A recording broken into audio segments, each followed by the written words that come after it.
आता as a doctor मी म्हणते की आम्ही असं म्हणतो की सारखं बाहेर खाऊ नका, कारण त्याच्यात हिडन शुगर असते, हिडन ऑइल असतं. तर ॲज अ शेफ ऑल्सो तू ह्याच्यावर किती लक्ष देतो, किती हेल्दी आहे, किती त्याच्यामध्ये लेस ऑइल आहे, लेस शुगर आहे, प्रोटीन, सगळे मॅक्रोज बरोबर आहेत का? ते इम्पॉर्टंट आहे. म्हणजे सी, बाहेर खाणं म्हणजे खूप खाणं आणि जंक खाणं हे रॉंग हे आहे. तुम्ही बाहेर चांगलं पण खाऊ शकता ना. आता बाहेर खायचं तर मिसळ पाव खाऊ नका, फक्त मिसळ खा. Example there thousands of example की बाबा जर थालीपीठ खाताय तर हां ते शॅलो फ्राय केलं आहे का बघा, किंवा लॉट ऑफ थिंग्स. म्हणजे दर 100 थिंग्स वॉट यू हेल्दी खाणं, चांगलं स्वच्छ खाणं हे इम्पॉर्टंट आहे बाहेर खाणं असेल तर. ते हायजीन कसं असतं? हां, ते मेंटेन, म्हणजे ते जिकडे मेंटेन होतं ते दॅट आय डू फॉलो, की नाही त्यापेक्षा मग आपण मग घरी जाऊन खाऊ, इथे नाही मिळत येतं. पण नॉर्मली आता तसं मिळतं. आणि आता कसं आहे वर्षानुवर्ष म्हणजे समहाऊ द पर्सनॅलिटी किंवा बॉडीलाच अशी सवय झाली आहे की जो भी मिलेगा वो चलेगा असं. कारण की आम्हाला खूप वेळा रॉ फूड टेस्ट करायला लागतं, खूप वेळा अनकुक्ड फूड असतं, किती वेळा ऑइली फूड असतं. कारण की every time it's not you who is cooking, it's like किती वेळा तर मी शेफचे इंटरव्ह्यूज घेतो, त्यांचे ट्रायल्स घेतो. तो you have to eat lot of the stuff. दरवेळेलाच काय ते सगळे चांगलं बनवतात असं नाही, पण ते टेस्ट करायला पाहिजे, कारण की त्याला आपल्याला हायर करायचं आहे, तो माझ्या अंडर काम करणार आहे. So I need to test that. So तसं आहे की बाबा आता तू जज म्हणून गेलास की तुला ते सगळं खायलाच लागेल, वेदर ते चांगलं आहे वाईट आहे. एक्झॅक्टली. एक घास तर कमीत कमी खायला लागतो, आणि दुसरा घास मी नॉर्मली खातो जर चांगलं असेल तर, पण एक घास तरी खायला लागतो. आता म्हणजे हा विषय निघाला म्हणून सांगतो, जसं मी लॉकडाऊनमध्ये when we were all home, तेव्हा I used to do lot of yoga and Suryanamaskar, I reduce a good amount of weight. आणि तेव्हा तुला कंपल्सरी घरचं खायला लागलं असेल ना? हो, पण नाही, मी घरी पण असं काहीतरी चमचमीत बनवायचं, because I have a YouTube channel. So त्यांना पण दाखवायला काहीतरी बटर चिकन बनवलं आहे किंवा काय असं. सो ते पण मी, तो एक चमचमीतपणा लागतो मला असं. म्हणजे लोक कसं म्हणतात की अरे काय नाही, मला वरण भात द्या.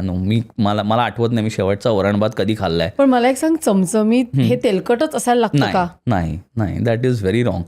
That is very wrong. असा आपला एक समज आहे ना की सगळं असं भरपूर तेल घातलंय, भरपूर असं बरंच काही घातलंय, स्पायसी केलंय तरच ते छान नाही. म्हणजे चमचमीत ऑइली आणि चीझी असलं पाहिजे असं अजिबात नाही आहे. सी, चमचमीत टेस्ट असली पाहिजे, त्याला पंच असला पाहिजे. पंच तुझ्या मिरचीज आहेत, मसालेज आहेत, त्याचे पण येऊ शकतात. त्याचा मतलब नाही की त्याचा डझंट मीन की ते ऑइली असेल किंवा चीझी असेल किंवा क्रीमी असेल, असं नाही आहे. इट्स नॉट दॅट की I like creamy cheesy stuff, but food चांगलं टेस्टी असलं पाहिजे. म्हणजे पण हे थोडंसं मला असं वाटतं, माझ्याकडे पण एक पेशंट आलेला की तो फक्त डेझर्ट सेक्शनचा तो इन्चार्ज होता. मग त्यांना ते, म्हणजे it is a professional hazard, त्याला ते टेस्ट करायलाच लागायचं. म्हणजे थोडंसं तुम्हाला हेल्थ सांभाळणं खूप इम्पॉर्टंट आहे, नाही का? Yes, of course it is. आणि हे मी तसं म्हणतो की मी जेव्हा आय लॉस्ट माय वेट, म्हणजे not lost, like obviously over weight होतं, तर ते जरा थोडंसं बेटर झालेलं.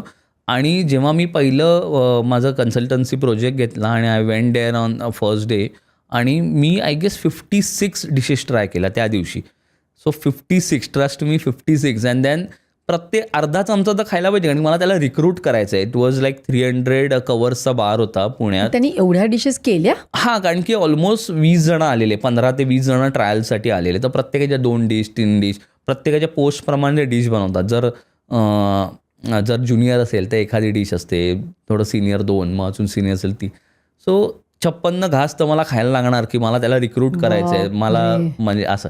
आणि then when I came home, I was like यार, मग मी कसं, म्हणजे that is my profession, end of the day असं. इट्स अ प्रोफेशनल हॅझार्ड मला वाटतं. Yes, but you enjoy it? Yeah, I do enjoy. I have no regrets की असं. हां, चांगलं खाणं आय चूज, किंवा स्वच्छ खाणं आणि क्लीन खाणं. तुम्हाला शिकवतात ते हायजीन कसं मेंटेन केलं पाहिजे तुमच्या कोर्समध्ये? हो. आणि शिकवतात, आणि त्याचे कोर्सेस पण असतात. मी आता I have passed few of the courses also, ज्याच्यात फूड अँड सेफ्टी किंवा हॅसॅप्स वगैरे हे सगळे जे नॉर्म्स असतात ते कसं होतात. आणि आणि 5 स्टार्स खरंच 5 स्टार असतात का? कारण 5 स्टार्सची इथली स्टँडर्ड्स आणि बाहेरची स्टँडर्ड्स, मला तर कधी कधी वाटतं की अरे हे तर 3 स्टार किंवा 4 स्टार आहे जेमतेम. आणि दुसरं मी असं ऐकते की 31st ज्या 5 स्टारच्या पार्टी होतात, ते वर्षभराच असे सगळं उरलेलं असतं डीप फ्रीझरमधलं, ते बाहेर काढून संपवतात. खरं आहे ते? नाही तसं मी नाही सांगणार नक्कीच. पण कसं आहे कुठे ना कुठेतरी यूज होतं. आता 5 स्टार्स आहेत, त्याचं एवढं कुकिंग चाललेलं असतं. मग ते बेसिकली तुमचे जे सॅलड्स असतात, सॅलड काउंटर्स असतात वगैरे त्याला मग ते फिरवलं जातं. फिरवाफिरवी होते, पण ते इटेबल असतं. कोणीच कधीच तुम्हाला जुनं काय देणार नाही. I am sure. म्हणजे मी एवढ्या माझ्या 21 वर्षात मी नाही बघितलंय, की बाबा. आणि कसं आहे काय-काय लोकं कसं बदनामी करतात, की हे असं आहे, तसं आहे. तसं नाही. मी 21 वर्षात कधी असं कोणाला काही दिलं नाही, की जे मी खाऊ नाही शकणार. आम्ही टेस्ट करतो पहिले जर ओके तर. कारण की end of the day it is responsibility. तुम्ही एका पोस्टला आहात, तर तुम्ही जर कोणाला देताय तर तुम्हाला पहिलं खायला तुम्ही पहिलं खाल्लं पाहिजे आणि तरच तुम्ही दुसऱ्याला देऊ शकता.